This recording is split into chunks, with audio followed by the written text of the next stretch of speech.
জীৱনৰ প্ৰতিটো খোজ মা দেউতাৰ হাতত ধৰি দিছিল। কেৱল এটা খোজ হাতৰ পৰা এৰি দিল।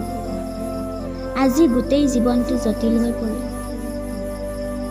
কষ্টৰ মাজত জীয়াই থকাটো যে কিমান যন্ত্ৰণাদায়ক কেৱল সেইসকলে বুজি পায়, যিসকলে সীমাহীন কষ্ট হৃদয়ত থৈ মানুহৰ আগত হাঁহি মুখত থাকে।